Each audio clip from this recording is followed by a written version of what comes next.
10th of March 1959, a Chinese military general, Zhang Chenwu, invited the 23-year-old Dalai Lama to a dance performance, but without his bodyguards. The Tibetans feared that this might be a Chinese trap to abduct or even kill their spiritual leader. In 1950, China had invaded and annexed a large part of Tibet, and the Chinese were on a mission to force the Dalai Lama to accept a total military takeover of Tibet.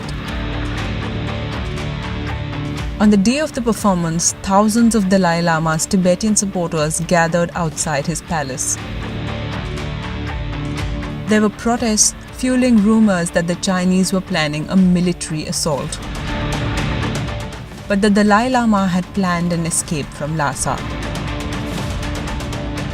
On the night of the 17th of March, disguised as a soldier, the Dalai Lama, his family, and several top officials slipped through the crowds and escaped. The Indian consulate in Lhasa had already been requested to grant the Dalai Lama asylum in India.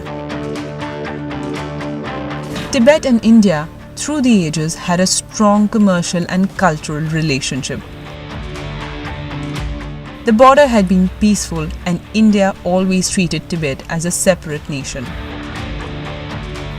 However, following the Panchsheel Agreement signed by India and China in 1954, India gave up the extraterritorial rights it had inherited from the British in Tibet and acknowledged it as the Tibet region of China.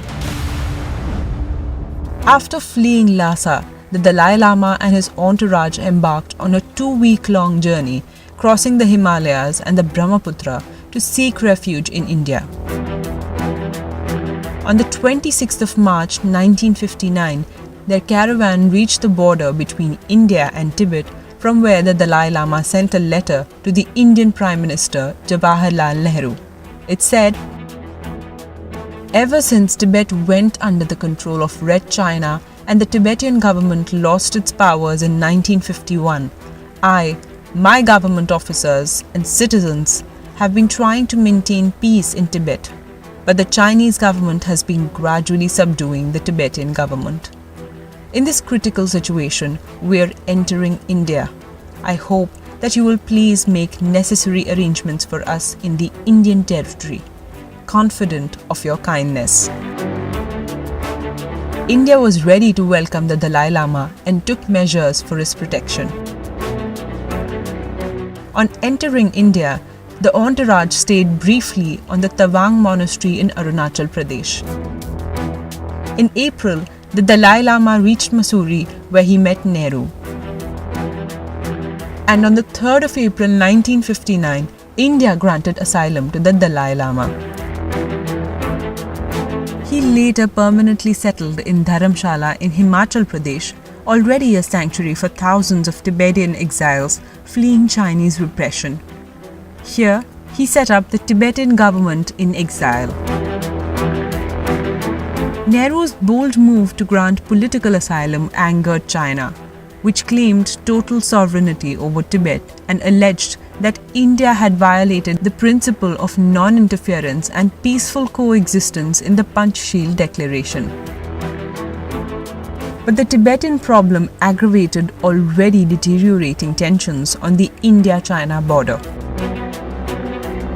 In January 1959, Zhou Enlai, the Premier of China, had told India that China did not recognize the McMahon Line, which had served as the boundary agreed upon by Tibet and British India as part of the 1914 Simla Convention.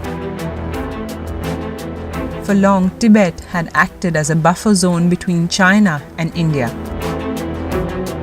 But its annexation of Tibet brought the two countries into direct contact, creating tensions along the border which remains disputed to this day.